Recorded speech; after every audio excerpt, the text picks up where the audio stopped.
Korang pasti pernah ke Selagi Road yang berdekatan Dhoby Ghaut. Namanya agak unik dan sebenarnya perkataan Selagi itu ialah perkataan Melayu. Jalan ini juga bersejarah. Dari jalan kecil di tepi bukit hingga ke jalan raya yang sibuk di pusat bandar. Korang tahu tak? Seligi sebenarnya sejenis kayu nibong yang digunakan untuk membuat tombak. Perkataan Melayunya ialah seligi. Tapi ada juga sumber yang mengatakan daerah sini mungkin dinamakan sempena seorang lalun berbangsa Bugis yang dikenali sebagai orang Seligi. Mereka menetap di bukit berhampiran pada zaman awal Singapura dan bukit itu dikenali sebagai Mount Sophia pada hari ini. Di sini juga terletaknya Seligi House. Ia adalah estet perumahan awal yang dibina oleh HDB di kawasan bandar pada tahun 1963.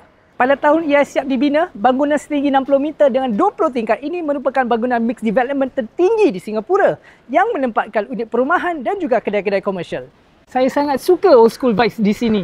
Sekarang, Selagi Road ada pusat membeli belah, international and private schools dan kafe berserta restoran di shop houses berdekatan.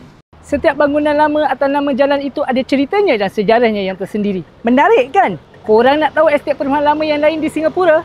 Jangan lupa untuk follow, like dan share OMG XBH.